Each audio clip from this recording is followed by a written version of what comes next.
ऐश्वर्याच creative कट्ट्यामध्ये आपलं पुन्हा एकदा स्वागत. तर आज आपण बनवूया उपवासाचे कटलेट. त्यासाठी लागणारं साहित्य: 1 वाटी साबुदाणा घेतलेला आहे, अर्धा वाटी भाजलेला शेंगदाण्याचा कुट्टा घेतलेला आहे, 3 हिरव्या मिरच्या, 1 मीडियम साईजचा बटाटा, अर्धा चम्मच काळी मिरी पावडर, चवीप्रमाणे मीठ आणि अर्धा लिंबू. बटाट्याचे साल काढून घेऊया.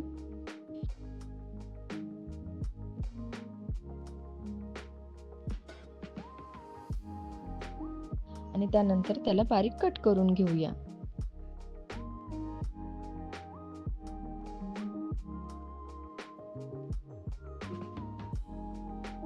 त्यासोबत हिरवी मिरचीही कट करून घेऊ.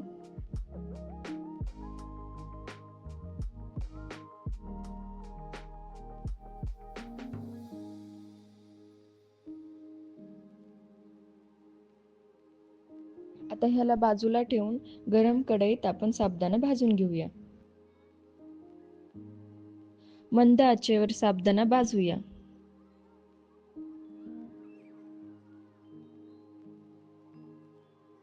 पाच मिनिटं झालेले आहेत. मंद आचेवर साबुदाणा छान भाजून घेतलेला आहे. आता ह्याला ताटात काढून थंड करून घेऊया. साबुदाणा थंड झालेला आहे. आता मिक्सरच्या भांड्यात साबुदाणा काढून ग्राइंड करून घेऊया. साबुदाणा जास्त बारीक करू नका, त्याला थोडंसं जाडसरच ठेवा.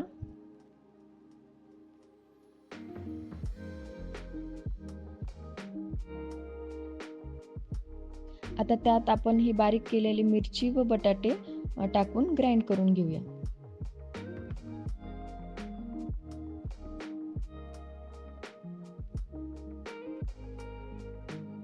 आता हे छान बारीक झालेलं आहे.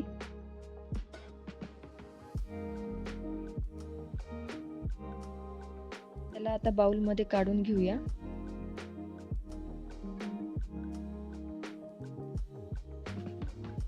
आणि त्यात आता भाजलेला अर्धा वाटी शेंगदाण्याचा कुट्टा टाकूया. चवीप्रमाणे मीठ व काळी मिरी पावडर टाकूया. ह्याला आता मिक्स करून घेऊया.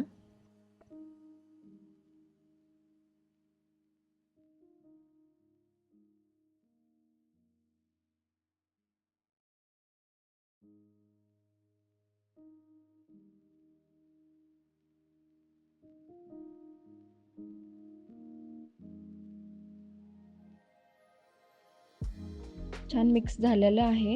आता हाताला तेल शेंगदाण्याचं लावून घेते आणि याचे छान छोटे छोटे गोळे घेऊन कटलेट बनवून घेऊया.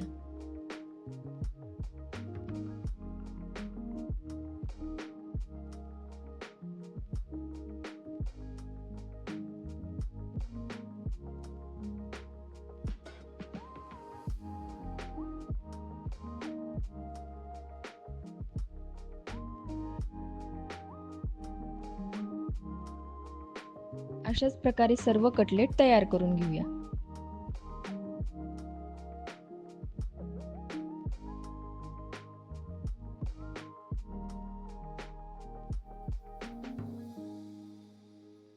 पॅनमध्ये शेंगदाण्याचं तेल गरम करून घेतलेलं आहे. त्यामध्ये आता हे कटलेट फ्राय करून घेऊया.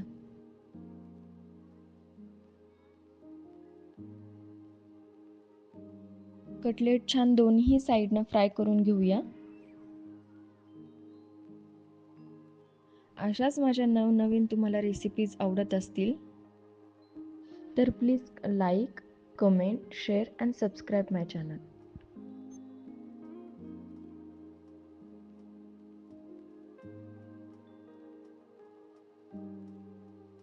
गोल्डन ब्राऊन होईपर्यंत याला छान तळून घेऊया.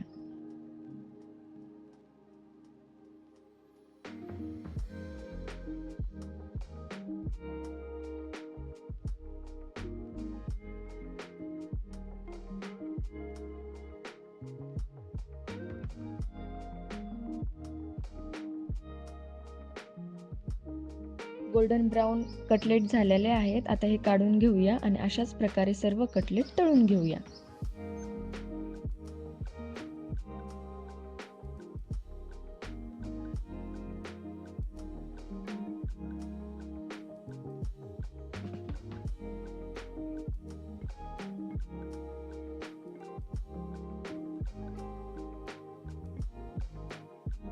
छान कटलेट आता क्रिस्पी झालेले आहेत. आता यावर थोडंसं दही टाकून ह्याला गार्निश करून घेऊया आणि ह्याला सर्व करावे.